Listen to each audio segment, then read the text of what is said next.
So, Yeah. Pastor Bonsai, Yes, sir. let's talk about the decision to bring out two books at the same time. What was that all about? Where did that come from? I happened to write two books and finish them at the same time and produce them at the same time. So what actually happened in November 2014 is on one day I was just thinking about angels and reading about angels and meditating and praying about angels. I have times when I go into certain topics. And while I was thinking about angels, I remembered all the things that have happened in my life that I know included angels. And then I started writing. And I started by telling the story when I was in a car accident in a taxi. Everyone flew forward. The passenger in front broke the windscreen in front of his head. The people in front fell forward. The back support fell forward. The person on my right and the two people on my left also fell forward. They were lying on the floor and I was sitting here. But I remember as the crash happened, I remember the feeling of a hand on my chest. So I never even moved and I still had my little book that I was reading, a little Bible. And I know that hand has got to be an angel because it certainly wasn't one of these two people because they were lying on the floor, so they didn't hold me back. So then I started writing this book and I finished it at the same time that I finished Conversations with Women. So, but this is the book that I'm promoting for everyone to get. Conversations with Women, how to have Mr. Right wrapped around your little finger forever. Mr. Right probably won't like this title, but I think Mrs. Right will like it. All brothers are going to hate you for this question. Yeah, absolutely. So this is the book that we really are punting for people to get because it's a must-have for every woman. And so that's how we ended up writing two books. So effectively, you won't be promoting the other book, really. Wherever you go, when you're speaking, you'll be speaking about this book. Yeah.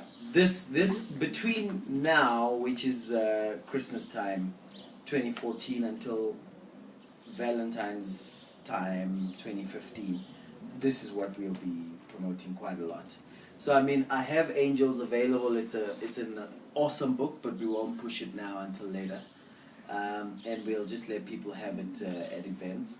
But this is the main topic that's got everybody excited, got us excited.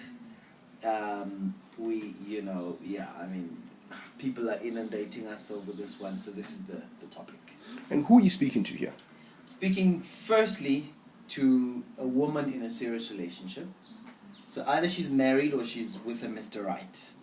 And I'm literally allowing her to peek into his psyche so she knows how to treat him. She knows how to get what she wants from him. She knows how to understand him better, how to get along with him better. She knows what his needs are. And she knows also how to press his buttons so she can get what she wants and what she desires in a relationship. But we're also speaking to a woman who is not yet in a relationship, and so that we give her, like you said the other time, so that she begins with the end in mind. With the end in mind, yeah. And she knows this is what I'm going into if I'm going into, a committed relationship. So we're not really helping her to find Mr. Right in this book, but we are showing her how to deal with Mr. Right after he's Mr. Right. So of course, I'm sure in Wake Up Woman there's some stuff about finding Mr. Right and knowing what Mr. Wrong is. So if he calls you at 12 p.m. only, he's not about to marry you. Anytime today or yesterday. But that I know Wake Up Woman goes into some of that stuff, but here we're going about once you have Mr. Right, what happens. Are the brothers going to hate you for this or love you for this book? I think they're gonna love this book. I think it's for the first time they're gonna read a book that's not trashing them, but a book that empowers their woman with a win-win scenario. Because there's this thing that people keep saying that a relationship is about compromise. I don't believe that. I believe a relationship can be win-win, meaning nobody loses. It's a synergy. Everyone gains more because we've come together, and that's what this book does. So it's you know, it doesn't come from the perspective that there's a competition and one must win, which often I think what turned guys off is every speaker's trying to get the girl to win. They're saying the guy must know who you are. They must know your worth, which is good, especially before you know he's Mr. Right. Okay. But once you know he's Mr. Right, you can't compete, because a relationship is an interesting setup where it's two people against the elements. They both either win or they both lose. You know, nobody comes out of a relationship and says, I won, she lost. Yeah. We all lose or we all win. So this book helps the women to say, this is how you can make sure that what you put in the relationship ensures that you guys win. So I think the guys will like it. And also I explain a lot of things that, you know, I think back to younger years, some things I felt that are in here, but I would have never put them in words back then. So I think, example is for instance, we go through these questions that we say every man asks, and one of them is